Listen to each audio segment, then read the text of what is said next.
Gracias te damos, Señor, por esta noche tan linda que nos has regalado, Señor, porque tenemos estos espacios donde nos hablas, Señor, y podemos escuchar en nuestro corazón lo que tienes que decirnos, Padre Celestial. Te damos gracias porque sabemos que eres un Padre bueno, que estás pendiente de nosotros, de nuestras necesidades y porque además sabemos que a ti te gusta hablarnos, comunicarte con nosotros todos los días.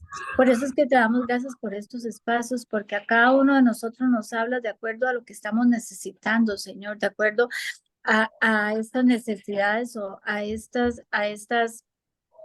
a lo que estemos pasando en este momento específico, en estas circunstancias, Señor. Te doy gracias también porque en este país tenemos la oportunidad de tener estos espacios y tener la libertad de poder reunirnos. Y te doy gracias por cada una de las personas de este grupo y las que están conectadas hoy, Señor.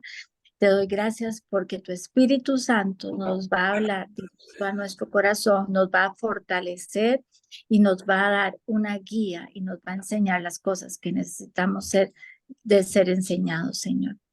Te ponemos esta noche en tus manos para que todo lo que vayamos a hablar aquí sea dirigido por tu Espíritu Santo, que ni una sola palabra se diga que no sea dirigida por ti, Señor, y te damos gracias, Señor, por el mensaje, por la profundidad, Señor, de tu conocimiento en esta noche, Señor, y ponemos todas nuestras necesidades, preocupaciones o problemas en tus manos, porque sabemos, Señor, que tú te ocupas de ellas cuando nosotros nos ocupamos, Señor, de poner nuestra atención y nuestro oído atento, Señor, y obedecer tu palabra.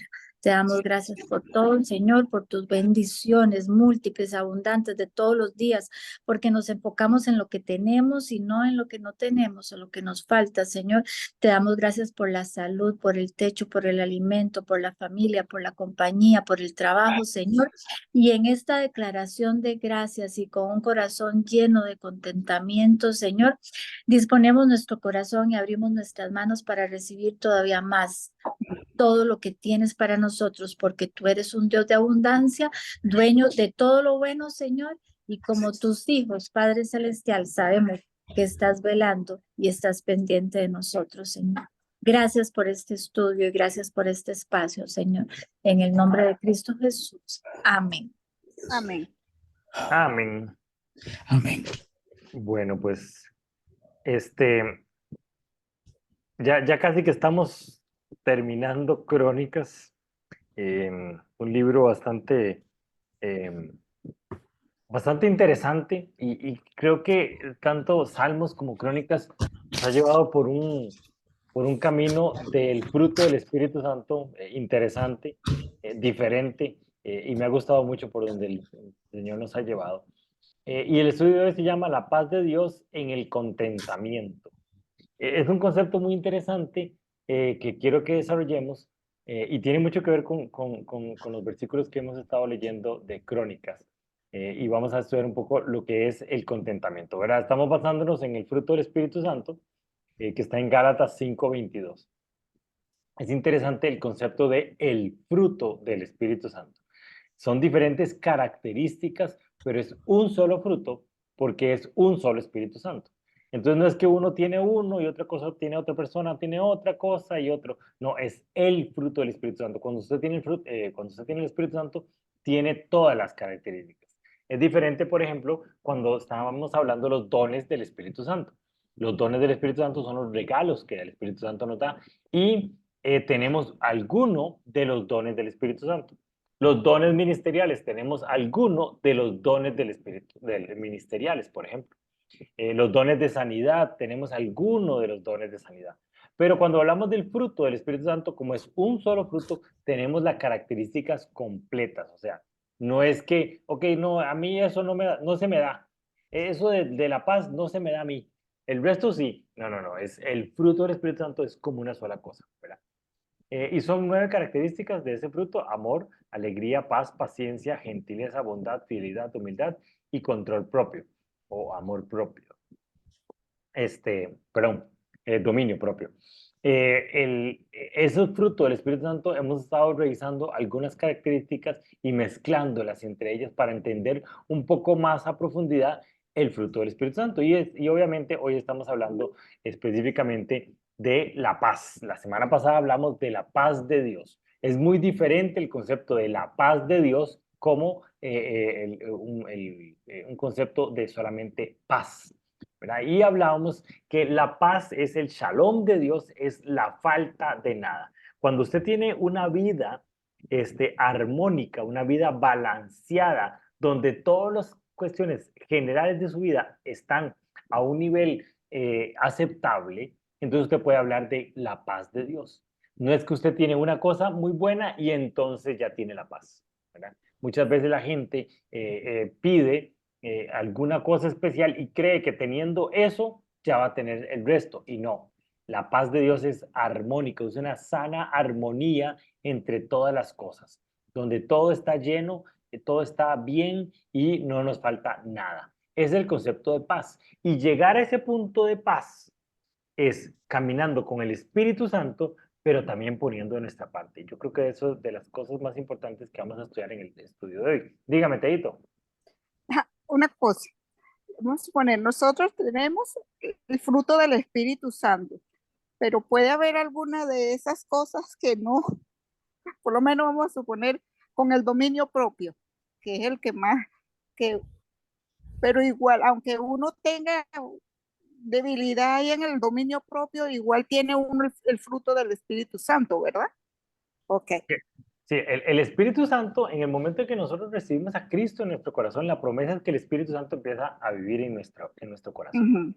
Entonces ya uno está sellado por el Espíritu Santo, ya uno tiene el Espíritu Santo. Entonces ahora que tiene esa característica especial, ahora usted puede caminar de acuerdo a esa nueva identidad que usted tiene y moverse en el fruto del Espíritu Santo. Pero eso es lo que quiero, que es algo específicamente que Dios me ha hablado el día de hoy o para esta semana. El fruto del Espíritu Santo ya usted tiene todas las características, pero en todas las cosas de Dios hay libertad. Siempre va a haber libertad. Si no hay libertad, no es de Dios. Y entonces usted tiene la libertad de crecer en algunas características y en otras no. No es que no tiene el Espíritu Santo, ya lo tiene, pero ha crecido en algunas, por ¿qué otra razón? Ha crecido en algunas y otras se ha quedado un poco rezagado. Entonces, una práctica muy interesante es saber, ok, esta semana en que estuve muy bien, en las 9 características del Espíritu Santo, en que estuve muy bien y en que estoy quedándome rezagado, ¿verdad? Y usted ya tiene espiritualmente lo necesario para crecer en el fruto del Espíritu Santo, pero usted tiene que hacer la parte que a usted le corresponde, la parte de cambiar su mente, eso lo acabamos de ver un poquito, la parte de transformarse, la parte de crecer en una de esas características, ya tiene el aval de hacerlo. Ahora usted tiene que poner de su parte para crecer en la parte del Espíritu Santo. Porque si no, no es como que usted enciende un switch y ¡plim! Ya tiene todo el fruto del Espíritu Santo. No, usted tiene que crecer, madurar, y la promesa es que Dios nos está acompañando en todo ese proceso y nos está ayudando en la parte que nosotros no podemos. Para que no nos falte nada. Exactamente, pero entonces uno tiene que hacer conscientemente la labor de, ok, de estos 9, ¿cuál es el que me falla a mí? Ya Teito sabe cuál es el que le falla a ella. Entonces, caminar en ese y empezar a crecer en ese para que vaya en esa vida armónica en todo sentido, ¿verdad?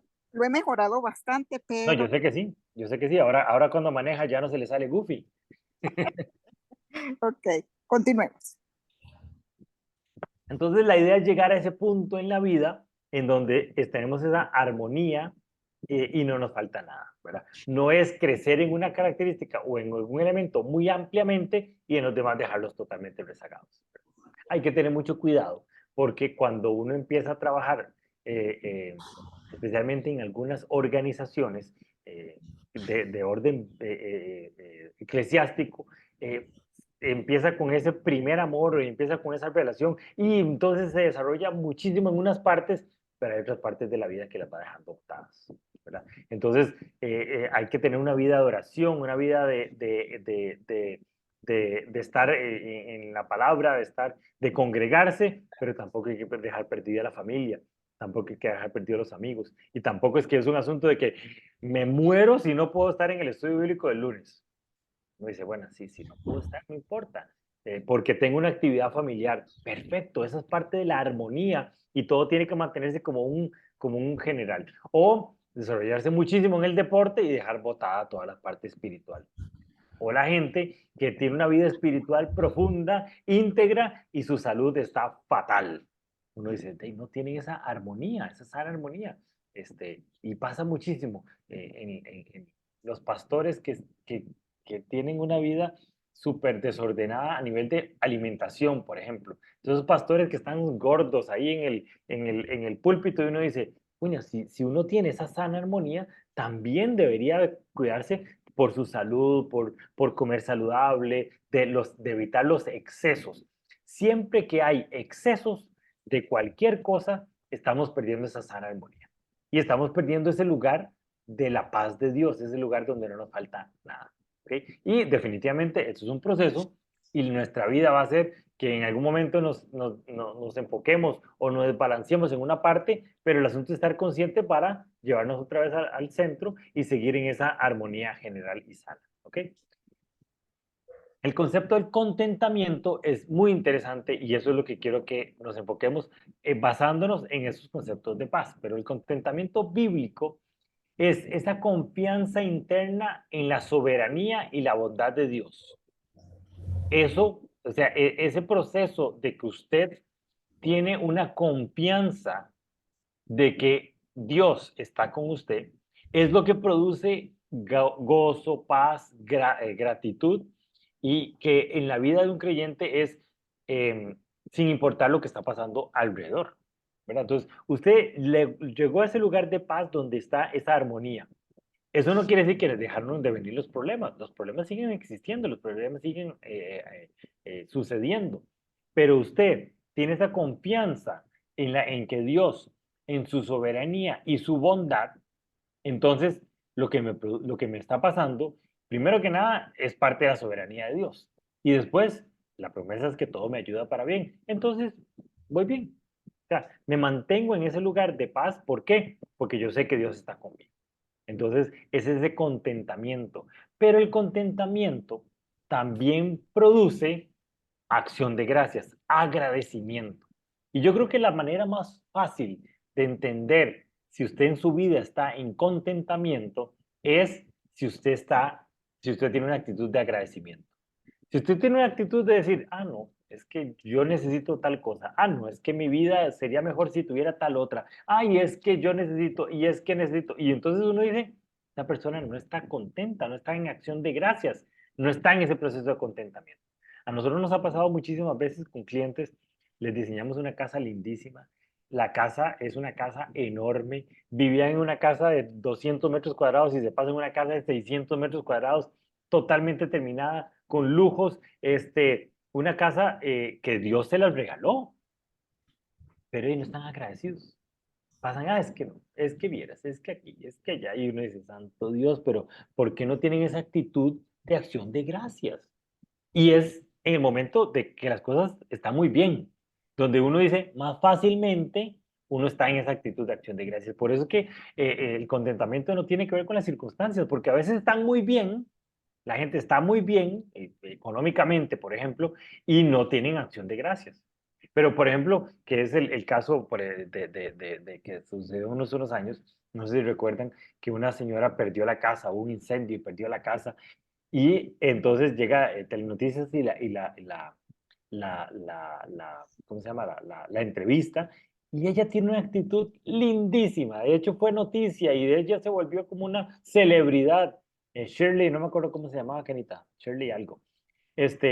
Pero hasta empezó a dar charlas y todo porque la gente dijo, híjole, en ese momento de tanta angustia de que hubiera perdido su casa, y la casa promete, decía ella, porque era un asunto de que ella había puesto todo su empeño para tener su casita humilde y lo perdió todo, pero aún así ella estaba diciendo, yo sé que Dios es bueno y yo sé que me va a sacar adelante. Entonces uno dice, es más fácil para una persona que tiene poco estar en esa actitud de contentimiento que para una persona que tiene mucho estar en una actitud de acción de gracia. Pero es como todo un solo proceso. Entonces el contentamiento es esa confianza en Dios que nos produce gozo, paz y acción de gracias. ¿Cómo saber que uno está en esa actitud de contentamiento? Porque tiene gozo, paz y acción de gracias. ¿Ok? Entonces, el contentamiento no está basado en las circunstancias, no importa lo que me está pasando, sino en el conocimiento de quién es Dios. Y el conocimiento de quién es Dios, y ahí hay que tener mucho cuidado con todas esas vertientes del Evangelio de la Prosperidad, donde dice, si usted está bien con Dios, Dios le va a dar mucha plata. Eso es el, el fin del Evangelio de la Prosperidad, donde, ok, Dios lo va a prosperar, Dios lo va a sacar de la pobreza, Dios le va a dar 20 carros y usted va a ser feliz. Esa manera de pensar o esa manera de ver a Dios no es entender la naturaleza de Dios, la naturaleza del Dios que nosotros tenemos. A Dios no le importa la plata, para bien o para mal. Dios no es que si usted se porta bien, entonces le voy a dar mucha plata, porque para Dios el dinero no es un regalo, no es un premio, es simplemente un, eh, algo que necesitamos para este mundo vivir, pero es una herramienta, no es un fin en sí mismo. Este mundo ve el dinero como un regalo. Entonces dice, si yo me porto bien, Dios me premia y me da mucha plata. Y Dios no actúa así, esa no es la naturaleza de Dios. Dios nos premia a nosotros de otras formas, empezando por la vida. Ese es un buen premio que Dios nos dio. Y esa es la gracia de Dios, que antes estábamos muertos por el pecado y Dios nos trajo vida eterna. ¿Okay? Entonces, el contentamiento es esa tranquilidad de espíritu, esa confianza absoluta en las cosas que Dios hace y las cosas que Dios nos dio. Y está basado mucho en estos dos salmos, perdón, estos dos versículos, un salmo y otro de Jeremías, en donde vamos a ver este elemento del contentamiento muy importante. Entonces, don Álvaro, si quieres leer Salmos 1, del 2 al 3. Está bien. Salmo 1, del 2 al 3. Que, por el contrario, se deleita en la ley del Señor y día y noche medita en ella. Ese hombre es como un árbol plantado junto a los arroyos. Llegado el momento de su fruto y sus hojas no se marchitan. En todo lo que hace, prospera. Entonces, vea qué muy interesante porque pone al hombre que se deleita en la palabra de Dios como esa persona, como un árbol que está plantado en los arroyos, ¿verdad? La sociedad nos ha puesto como meta que nosotros tenemos que romper esquemas, que tenemos que salir adelante, que tenemos que caminar, y Dios nos dice, no, no, no, un árbol plantado, pues no se puede mover, que por más que el árbol quiera, está pasando por cosas feas, el árbol está ahí plantado y crece y cuando es un momento da fruto. Pero vean qué bonito, Jeremías 17, del 7 al 8. Teito, si quieres no lo lees. Tiene mucho que ver con ese concepto de ese hombre plantado y de hecho parte de la misma imagen. Jeremías 17, del 7 al 8. Pero bendito el hombre que confía en mí, que soy el Señor, y que en mí pone su confianza. Ese hombre es como un árbol plantado junto a los arroyos, echa sus raíces junto a las corrientes, y no se da cuenta cuando llegue el calor. Sus hojas siempre están verdes, y en los años de sequía no se marchita ni deja de dar fruto. Eso es el contentamiento.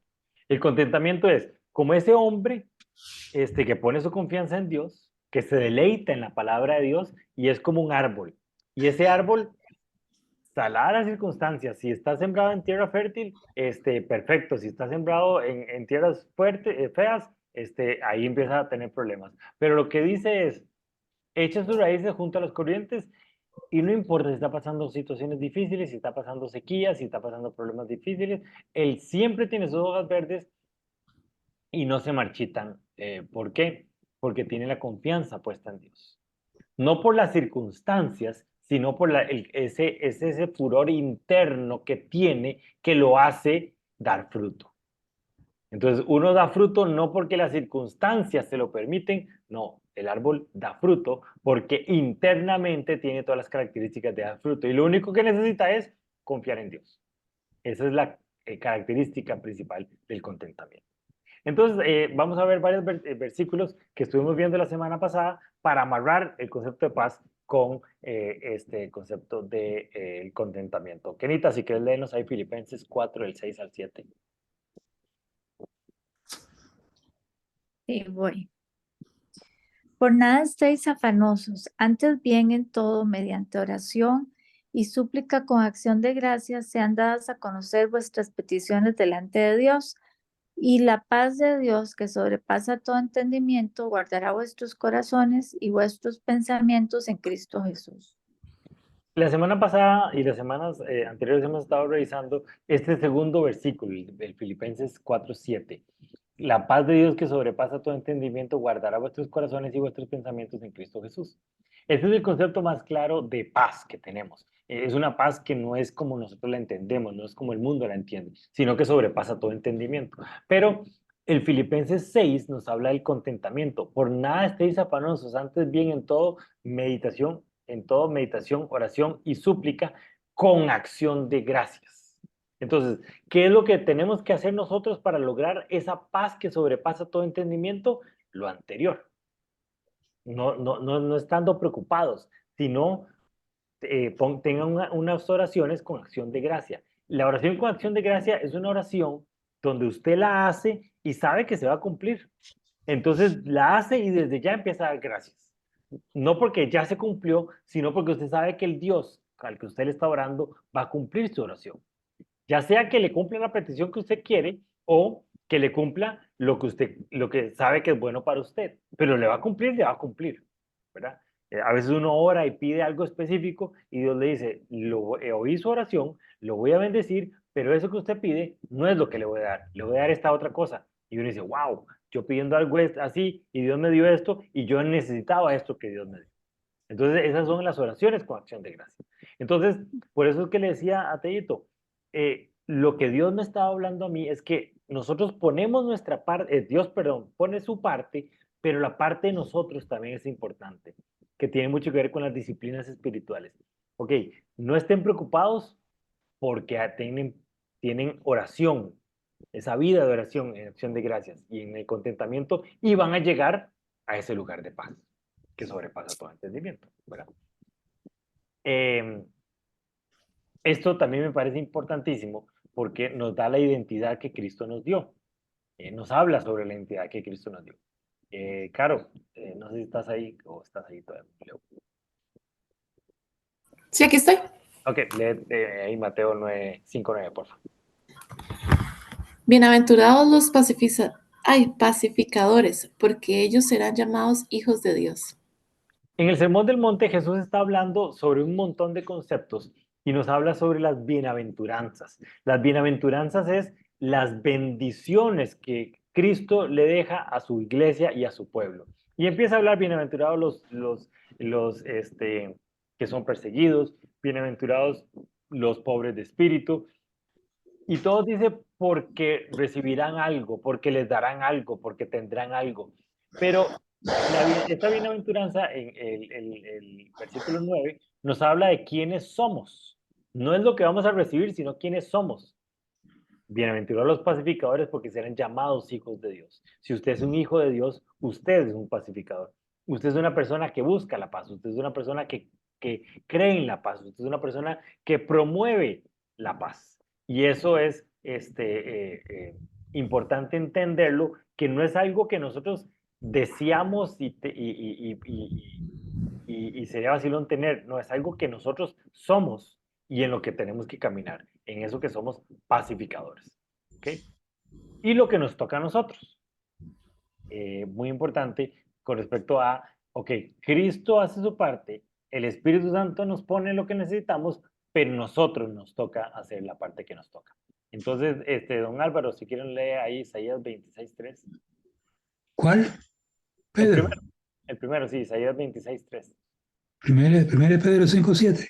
No. Isaías. Isaías 26:3. Sí. Está bien. Isaías 26:3.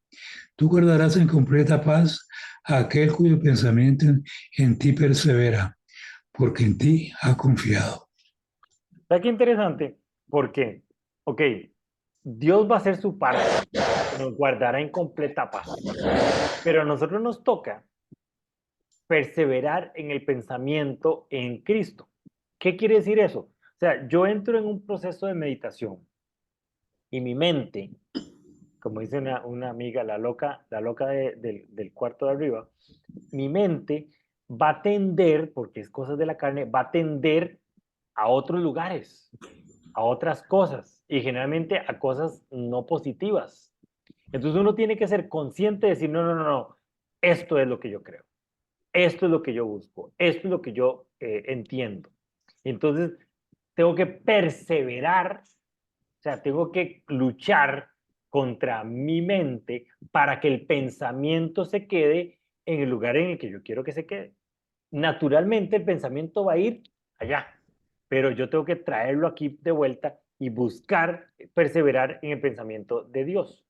Y generalmente uno lo que hace es, se aferra a un versículo y dice, en este creo. Y la mente dice, ah, no, pero es que usted está pensando tal cosa. Y dice, no, esto es. Y vuelve a repetir ese versículo, ¿verdad? Porque el pensamiento naturalmente va a tender a cambiar, va a tender a, este, a, a buscar otro tipo de rutas. Y nosotros tenemos que perseverar en nuestra mente. Por eso lo primero que les hablé en esta serie es sobre el dominio propio. Nuestra mente, nosotros guiamos a nuestra mente, nuestros pensamientos y nuestras emociones, nuestros sentimientos, pero nosotros tenemos que guiarlas y nosotros tenemos que ordenarlas hacia donde queremos que vayan, ¿verdad? Hay muchas técnicas para lograrlo, pero a mí me pasa mucho. Pasa alguna situación, ¿verdad? Yo soy muy metódico, ¿verdad? Pasa alguna situación y lo primero que hago yo es, ok, ¿cuál es el peor escenario posible? ¿Verdad? El más pesimista. Ok, este es el peor escenario posible. Entonces, sobre este escenario posible, entonces yo busco qué es lo que yo tengo que hacer para no llegar a ese peor escenario posible. Pero mi mente va a decir, sí, pero mae, te la pelaste, vas a ir ahí. Yo digo, no, yo confío en Dios, que Dios me cuida y no va a llegar que yo llegue ahí, no va a permitir que yo llegue ahí, voy a cambiar aquí. Y empiezo a llenar mi mente de paz, de fe y de confianza en Dios. Y entonces, ¿cuál es la promesa? Que Cristo va a lograr llevar ese punto a mantenerme en completa paz, a llevarme y a devolverme a ese lugar de paz. ¿Ok? Entonces, nosotros tenemos que hacer un acto consciente para no llegar a ese pensamiento nocivo o destructor que está minando mi fe. ¿Okay? Don Álvaro, yo sé que usted quería leer 1 Pedro 5:7, entonces léase 1 Pedro 5:7. Voy. 1 Pedro 5:7. Echando toda vuestra ansiedad sobre Él, porque Él tiene cuidado de vosotros. Ahí, y eso hablaba yo con don Alejandro, a veces uno tiene que tener una cáscara, una concha, así, Kenia como que a veces se enoja conmigo cuando yo le digo eso, pero los cristianos tenemos que tener una concha, o sea, yo sé que las situaciones están ahí, yo sé que los problemas están ahí, yo sé que las cosas podrían salir muy, muy mal, pero usted esté tranquilo, que Él tiene cuidado sobre nosotros. Y si ya hizo usted todo lo que tenía que hacer, ¿verdad? Tampoco es que usted va a decir, ay, no, esa deuda tengo que pagarla, pero voy a ver si Dios me la paga en algún momento. No, no, usted tiene una deuda, usted tiene que ver cómo hace para pagarla. Y usted le toca hacer la parte que usted le toca. Pero, por ejemplo, usted hace una licitación, usted entrega una cotización, una propuesta, y se la entrega ahí y ya no puede hacer más, ya la hizo, ya la entregó, no puede hacer más. Entonces, deje toda la ansiedad, toda la preocupación en Cristo. Él va a ser, y él toma control de las cosas que nosotros no podemos controlar. Pero no es que yo entrego la licitación, por ejemplo, entrego esa licitación y sigo pensando, uy, ¿y si me van a dar ese trabajo? Y es que yo estoy necesitando ese trabajo porque necesito que mi oficina me... Y empieza uno, ya lo hizo, ya lo entregó, ya hizo lo que la parte que le tocaba a usted, ahora déjele todo el resto en manos de Dios. Y ahí es donde saca la concha. Y puede ser que las situaciones están bien difíciles. Nosotros hemos pasado por situaciones bien difíciles, pero saber que Cristo está del lado de nosotros nos da ese proceso de que toda la ansiedad se la dejo a Él. Y si ya hice mi parte y no puedo hacer más, ya, todo el resto queda en manos de Dios. ¿Okay? Y ese es el concepto de paz que tiene mucho que ver con el contentamiento. La semana pasada les puse este versículo que es uno de mis versículos favoritos, entonces lo volví a poner esta semana porque creo que es importantísimo cómo lograr ese proceso de transición de una vida sin paz a una vida con paz. Kenita, si quieres leernos ahí Romanos 12:2.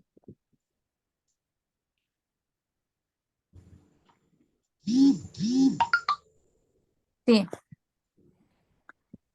No se amolden al mundo actual, sino sean transformados mediante la renovación de su mente. Así podrán comprobar cuál es la voluntad de Dios, buena, agradable y perfecta.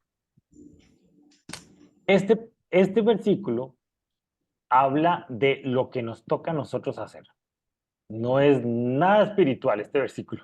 Este versículo es totalmente carnal, totalmente humano y totalmente de las tendencias psicológicas actuales.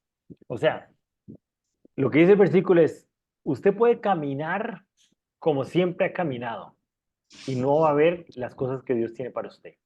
Pero si usted hace un proceso de renovar su mente, entonces va a encontrar la voluntad de Dios buena, agradable y perfecta. ¿Cómo hacemos ese proceso de renovación de la mente? Es impresionante lo que la neurociencia ha ido desarrollándose en esa parte. Este versículo en Romanos se escribió hace más de 2000 años. Y ahora la gente, los neurocientíficos se están dando cuenta que nuestra mente tiene un concepto de plasticidad. O sea, que nuestra mente, uno si la alimenta de forma adecuada, nuestra mente va cambiándose, renovándose, va creando una arquitectura muy diferente y puede transformar su mente, sus ideas, sus, sus ideas limitantes, que es otro concepto interesantísimo, pueden irse cayendo. Esos montes de estructuras que se van dando de acuerdo a los pensamientos y de acuerdo a lo que yo creo y mis creencias más profundas, pueden derribarse y construirse nuevas ciudades, nuevas arquitecturas. Todo eso físicamente en nuestra mente por medio de la renovación. ¿Cómo renovamos nuestra mente? Usted le mete cosas positivas y nuestra mente empieza a creer, pensar, desarrollar, crear esa arquitectura que hace que sus ideas sean transformadas. Entonces, eso, por eso le digo, es un versículo que nada espiritual tiene. Solo tiene que ver con cosas que pasan físicamente en nuestra cabeza, que son cosas que pasan físicamente en nuestro crecimiento de nuestra mente. Entonces creo que es importantísimo desarrollarnos en esa parte de la renovación de la mente y es lo que nos toca hacer. No es un asunto la fe no es como que el que dice, no, yo no creo en eso, yo no creo en eso, yo no creo en eso. No. La fe es renovar su mente para que usted efectivamente no crea en esas ideas y entonces se ha transformado su vida por medio de sus acciones, ¿por medio de qué? De que fue renovada su mente. ¿Okay? Entonces es importante quedarnos aquí con ese versículo 12:2. Y ahora hablando propiamente sobre el contentamiento, hay varios versículos que nos ayudan a entender un poco ese concepto de contentamiento. Teito, Hebreos 13:5. Hebreos 13:5. Sean vuestras costumbres sin avaricia, contentos con lo que tenéis ahora, porque Él dijo, no te desampararé ni te dejaré. Y ahora vamos a ver un poquito más adelante, pero hay que tener mucho cuidado cuando hablamos de contentamiento, de no caer en un conformismo, ¿verdad? Que sería la parte negativa de una actitud de incontentamiento. Y vamos a hablar un poco de la diferencia entre conformismo y contentamiento. Pero lo que dice el escritor de Hebreos es, ok, no deseen más de lo que necesitan. Estén contentos con lo que tienen ahora. No quiere decir que mañana no van a tener más. Pues tampoco quiere decir que mañana pueden ser que tengan menos. Pero lo que ustedes tienen que tener claro es que no los voy a dejar botados. Entonces, estén contentos con lo que tienen ahora. Y el contentos con lo que tienen ahora no es que quédense así porque así es como lo que les tocó a ustedes, ¿verdad? Que mucha gente dice, no, es que yo nací para pobre, entonces me voy a quedar pobre toda la vida. Eso es del otro, el extremo nocivo del contentamiento que sería el conformismo. No es lo que está diciendo ahí la palabra de Dios. Lo que está diciendo es, ok, con lo que usted tiene ahora, sea feliz, dé gracias, viva en gozo con lo que usted tiene ahora. No es que no luche por tener más, pero sea feliz con lo que usted tiene ahora y dé gracias, porque Dios no nos va a dejar ni nos va a desamparar.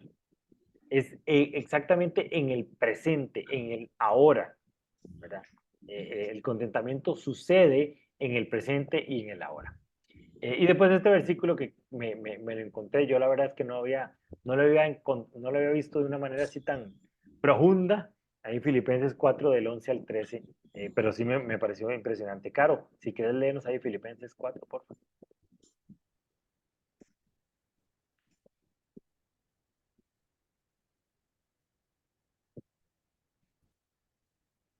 ¿Estás ahí, Carito?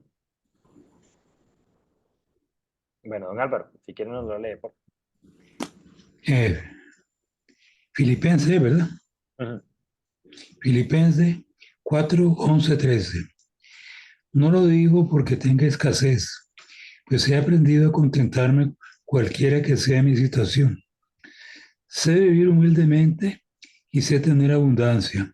En todo y por todo estoy enseñado, así para estar saciado como para tener hambre, así para tener abundancia como para padecer en necesidad. Todo lo puedo en Cristo que me fortalece. Muchas veces sacamos ese versículo, todo lo puedo en Cristo que me fortalece. Pero si usted ve el contexto de ese versículo, a veces no es con tanta pasión que la gente le gustaría rematar un sentimiento con todo lo puedo en Cristo que me fortalece. Pablo lo que le está diciendo a la iglesia de Filipo es, me ha tocado vivir en abundancia y me ha tocado vivir en pobreza. Y en todos esos momentos he aprendido a estar contento. Entonces vean qué interesante, porque primero, la primera enseñanza que vemos ahí es que usted tiene que aprender a vivir en escasez, pero también tiene que aprender a vivir en abundancia. Ambas son pruebas, ambas son situaciones que usted tiene que aprender a cómo hacerlo. Usted no nació aprendido a vivir en escasez, en donde tiene que ser muy metódico en sus gastos, ver cómo puede reducir gastos, cómo puede vivir dignamente sin entrar en tristezas, pero también tiene que aprender a vivir en abundancia, en donde, ok, no puedes despilfarrar el dinero, tiene que ser igual de metódico, igual de estructurado, tiene que pensar en el futuro, ahí sí puede pensar en, ok, voy a tener un ahorro para ver cómo las vacas flacas y las vacas gordas, qué es lo que estoy haciendo bien para que me siga sucediendo bien. O sea, uno tiene que aprender a vivir de una forma y aprender a vivir de la otra. Ambas son pruebas. Y después, en la otra enseñanza muy importante de este versículo es, pues he aprendido a contentarme. No es algo que sucede simplemente. No, usted tiene que esforzarse para entender el proceso de contentamiento. No es algo que sale naturalmente, es algo que usted desarrolla, es algo en el que usted crece, es algo que usted aprende a vivir en contentamiento. Entonces, ya sea en la abundancia o en la escasez, usted tiene que aprender a vivir en ese gozo, en esa paz y en ese contentamiento que nos trae las cosas de Dios. Y entender que en esas dos pruebas, ya sea en la de aprender a vivir humildemente y aprender a vivir en abundancia, todo lo puedo en Cristo que me fortalece. ¿Por qué? Porque nuestra confianza está puesta en Dios. Nuestra confianza no está puesta en mi pobreza. Tampoco nuestra confianza está puesta en mis recursos económicos. ¿verdad? Mucha gente dice, ok, cuando tenga el dinero, entonces voy a lograr hacer más tranquilidad, más felicidad. No, no, no. Usted está poniendo su esperanza en el dinero, o en su trabajo, o en su jefe, o en su familia, o en lo que sea. No, todo lo puedo en Cristo que me fortalece. ¿Quién es el que trae mi fortaleza? Cristo. Y entender y aprender a vivir en esos dos momentos de la vida en Cristo, que lo fortalece. Entonces, para la conclusión que tenemos es que el contentamiento se basa en tres características muy importantes. El contentamiento viene de Cristo Jesús. Entonces, tenemos que renovar nuestra mente para entender y para comprender el contentamiento y para saber cómo vivir en el contentamiento. El contentamiento no depende de las circunstancias, sino es esa paz que sobrepasa todo entendimiento. Y que el contentamiento se aprende por medio de deleitarse en la palabra de Dios. Entonces, empezamos a crecer en la palabra de Dios para entender el concepto de contentamiento, para cambiar mi mente, y entonces yo llego a un lugar de paz y en ese momento de contentamiento que no importa si me va bien o me va mal, si estoy pasando por situaciones difíciles o estoy pasando por situaciones de abundancia, todo es vivo en una vida de contentamiento. ¿Por qué? Porque es la paz que sobrepasa todo entendimiento. Pasando primero por la palabra de Dios y por renovar nuestra mente. Entonces, el tema del contentamiento en esta sociedad se ha perdido por ese afán de grandeza y acumulación de bienes materiales. Nosotros siempre queremos más. Por eso es que no hay que confundir el conformismo, que es vivir en esa escasez y no buscar un futuro mejor, sino aprender a vivir en contentamiento, que es lo que nos dice aquí Timoteo 6:6. Kenita, si querés lees ahí Timoteo 6:6.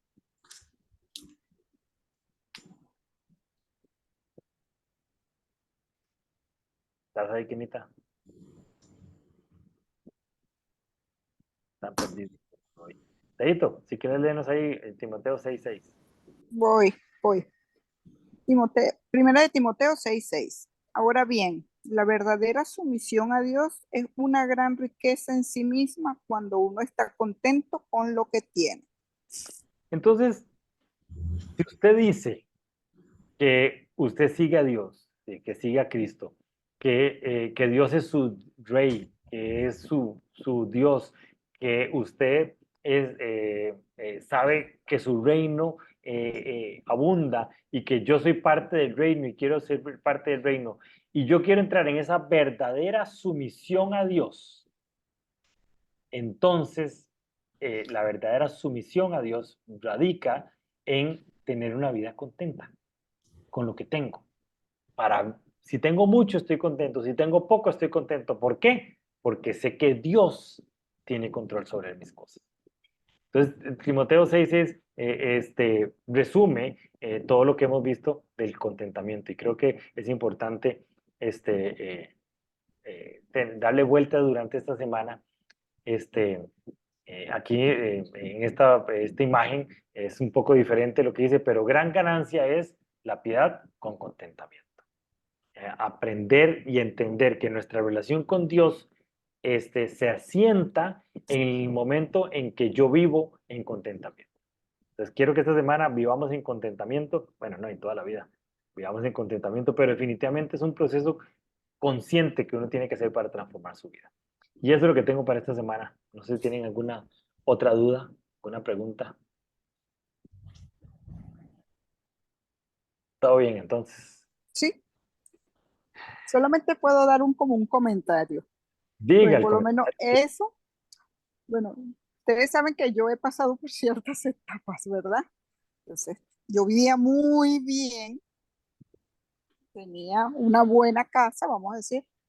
Ahora no estoy mal, no es una casa como la que tenía, pero yo estoy más tranquila, tengo más paz que si viviera en la otra. Entonces, es verdad, lo que pasa es que muchas veces uno de fuera le llenan la cabeza.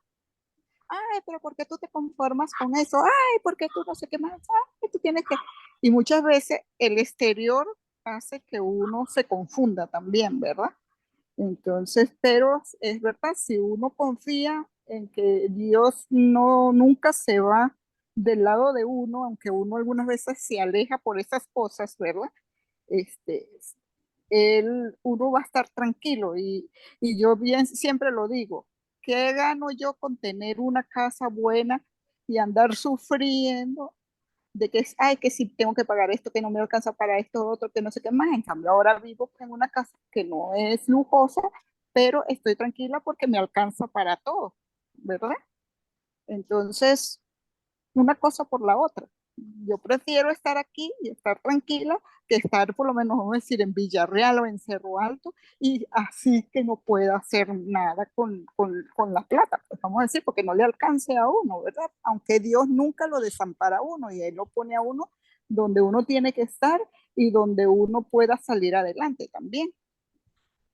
Ujú. No, no, definitivamente la sociedad nos busca, nos tira, Hace bullying, hace bullying. nos hacen el bullying hacia un tema de tener más y tener más y tener más. ¿Y para qué? Simplemente para tener más, ¿verdad? Ajá, Pero creo que exactamente. es importante mantenerse en las cosas importantes. O sea, Ajá, yo soy muy rico, yo tengo muchísimo. ¿Por qué? Porque exacto. tengo esto y esto, aunque no tengo la casota que otras personas añoran o quieren tener, ¿verdad? Este, Y no tener cuáles significa son que mis uno valores. y no significa que uno después pueda ver, pero uno se da cuenta que no es necesario la casota, ¿verdad? Porque hay ¿Sí? mucha gente que tiene la casota y viven solos y dicen, es que ¿para qué esta casa tan grande? Y yo digo, bueno, véndale, cómprase una chiquita y por lo demás vive, ¿ah? ¿O no? Ujú, ¿Mm? sí, Entonces, bueno, sí, sí. Pero pero eso lo va aprendiendo uno, ¿verdad? es muy natural. Estaba viendo un anuncio, que no sé si lo puedo conseguir, pero hay un anuncio muy vacilón en donde se ve que está Roger Federer, que es un tenista, Ajá, jugando, y entonces un muchacho está viéndolo en un café y entonces añora la vida que tiene Roger Federer. Y después se ve una persona va pasando y añora la vida que tiene ese muchacho que está en el café y después ajá, yo lo he visto, yo he visto. entonces, un montón de gente va pasando añorando la vida del otro y el otro Ujú. añorando la vida porque dice, es que aquel está mejor que yo, pero alguien atrás está viéndome, es que usted está mejor que yo. Y entonces al final de cuentas vuelves hasta Roger Federer y Roger Federer añorando la vida de un muchacho que está tomando un Ajá, café. que es simple, que a pesar de todo es más simple y está más tranquilo, ¿verdad? Entonces, eso es muy natural en el ser humano, querer lo demás, ¿verdad? Y creo que es parte de ese ser creativo que Dios nos Humano. puso a nosotros, que Ujú, nos ayuda, que nos hace querer crecer y tener y lograr otras cosas, ¿verdad? Pero ujú, que sean los valores verdaderamente correctos para que no sea un asunto de conformismo, porque eso creo que sí es un error, ujú, decir, ujú, ok, ujú. yo nací para ser pobre, ya la vida me puso ahí y pobrecito yo. Eso no es una actitud de contentamiento. La actitud de contentamiento empieza en el gozo, en estar contento en lo que yo tengo, ¿verdad? Y saber que si Dios tiene algo mejor para mí, perfecto. Pero si esto es lo que tiene para mí, perfecto también. Él tiene Ujú, la autoridad sobre esas cosas. ujú, Entonces, sí, muy lindo, Teo. Yo creo que es importante tener los valores correctos y no dejarse ujú, bombear por la sociedad que lo invita a ujú. otros valores que no son los que deberíamos de tener. Exacto. Perfecto. ¿Algún otro comentario? ¿Alguna otra pregunta? Estamos con todo entonces.